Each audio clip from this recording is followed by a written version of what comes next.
네, 유승민 작가 모셨습니다. 어서 오세요. 안녕하세요. 어떤 내용 취재해 오셨습니까? 네, 트럼프 정부가 지금 불법 이민자를 강력하게 잡아들이고 있다라는 소식이 계속 전해지고 있는데요. 그렇죠.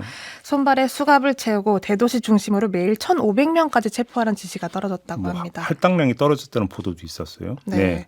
목표가 4년 동안 불법 체류자 200만 명을 추방하겠다라는 건데 이게 전체 5분의 1 규모 정도 되는 인원입니다. 역사상 최대 규모다라는 말까지 나오고 있는데요. 이 비슷한 말이 우리나라 법무부에서도 들려오고 있습니다. 그 무슨 얘기예요, 그 얘기? 그게 지난 금요일 법무부 보도자료가 있었는데요. 네. 불법 체류자 역대 최대 적발했더니 4년 만에 놀라운 결과다라는 내용이었습니다. 그러니까 우리가 지금 2023년부터 27년까지 5년 내로 불법 체류자를 20만 명대로 감축하겠다라고 계획을 발표했는데요. 예. 절반으로 줄이겠다는 겁니다. 어. 미등록 이주민 단속을 이렇게 숫자로만 접근했을 때 어떤 일들이 벌어질 수 있는지 취재해봤습니다. 트럼프는 5분의 1인데 우리는 절반. 절반까지. 예. 목표량이. 목표량이. 예.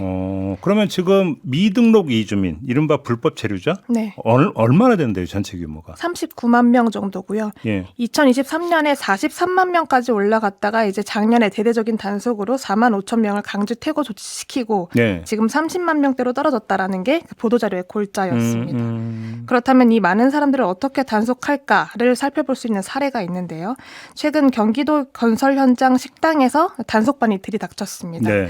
그 과정이 고스란히 담긴 CCTV를 인천일보가 입수를 했는데 시행사와 시공사 그리고 외국인 노동자까지 200명 정도가 식사를 하고 있는 상황에서 예. 갑자기 단속반이 들어와서 직원 수십 명이 뛰어들어온 상태에서 문을 봉쇄해버린 겁니다. 아니 근데 그 식당에 200명 가량이 있었다고요? 이들이 다 그러니까 미등록 이주민 아니었을 거 아닙니까? 전혀 아니었습니다. 예. 그게 가장 문제였는데요.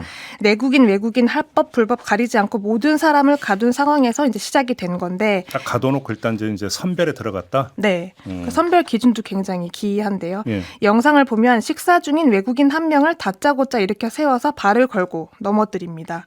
오. 또 바닥에 끌고 가다가 이제 수갑을 채우는 부분이 나오는데요. 과연 이게 이례적인 단속이었을까를 물어봤습니다. 정영섭 이주노동자 평등연대 집행위원장 이야기를 들어보겠습니다. 보통 그렇게 하죠, 단속 방법이. 왜냐면은, 급습을 하면은 이제 공장이건, 뭐, 주거지건, 식당이건, 그런 건설 현장이건, 뭐, 간에, 그 단속 반원들이 그 공간 내에 있는 외국인으로 보이는 사람들은 무조건 이제 잡는 방식이죠. 일단 다 잡아서 그 호송 차량 이런 데 이제 데리고 가가지고, 그 차에서 신분 확인해가지고, 만약에 합법이면 풀어주고 이런 식으로. 잠깐만요. 외국으로 보이는 사람들이라는 게 무슨 뜻입니까? 단속반원이 주관적으로 판단했을 때 외국인으로 보이는 사람을 이제 우선적으로 단속을 한다라는. 딱 생김새가? 예.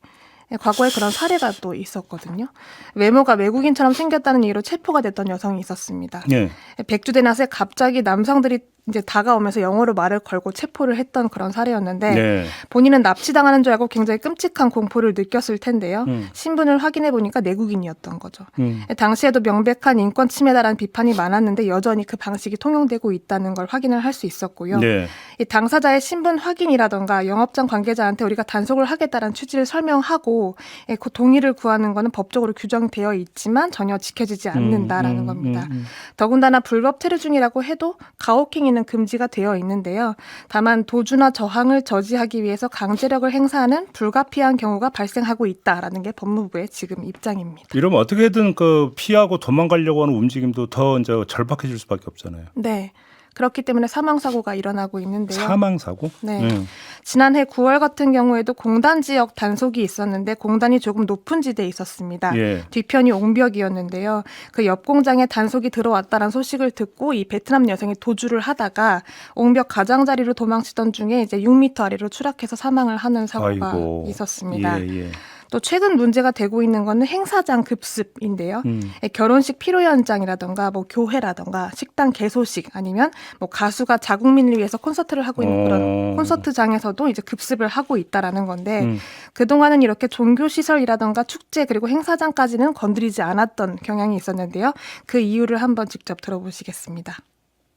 사람들의 종교 활동도 보장을 해야 되고, 당연히 이제 그런 결혼식이든 뭐, 어떻게 보면은 이제 뭐 축제 같은 그런 것도 있고, 공연이나 공연장 이런 것도 사실은 이역만리 타향해서 조금이라도 뭔가 그런 노고를 달래는 그런 현장이잖아요. 그런 데까지 들어가서 단속한다는 거는 사실상 뭐 아주 최소한의 어떤 기본적인 인권이 보장되지 않는다. 결국 실적 때문인 거예요, 결국은. 결국은 그렇게 보고 있습니다. 이렇게 숫자로 접근할수록 무리수를 줄 수밖에 없다라는 우려가 나오고 있는 건데요. 네. 지금 미국 이민자 사회에서 배포되고 있던 행동 요령이 있습니다. 집으론 들이지 말아라. 그러니까 영장을 보여달라고 요구를 해라라는 게 적어도 영장이 있어야 거주지까지는 단속할 수 있다는 약속이 네네. 지켜지고 있기 때문인데요. 예. 반면 한국은 어디든지 통보만 하면 일단 들어갈 수 있는 사례가 비일비재하기 때문에 지방까지. 네, 절차만 보고 봤을 때는 조금 더 가혹한 상황이 벌어질 수 있지 않겠냐라는 우려가 나오고 있습니다. 그럼 이건 좀 제도를 좀 손봐야 되는 거 아닌가요? 네, 동시에 병행을 해야 하는 건데요. 네. 이 미등록 체류자가 많다라는 건 사실 달가운 일은 당연히 아닙니다. 다만 지금도 하루에 수백 명씩 미등록자가 발생하고 있다고 얘기가 나오고 있고요. 예. 줄이는 것만큼이나 늘어나지 않게 만들려면 그 미등록자 체류자를 양산하는 법 시스템 자체를 개선해야 된다라는 우려가 나오고 있습니다. 알겠습니다. 네, 남의 나라 얘기만은 아니다. 우리나라 얘기다. 예, 이렇게 정리를 해야 되겠네요. 유승민 작가였습니다. 수고하셨어요. 고맙습니다.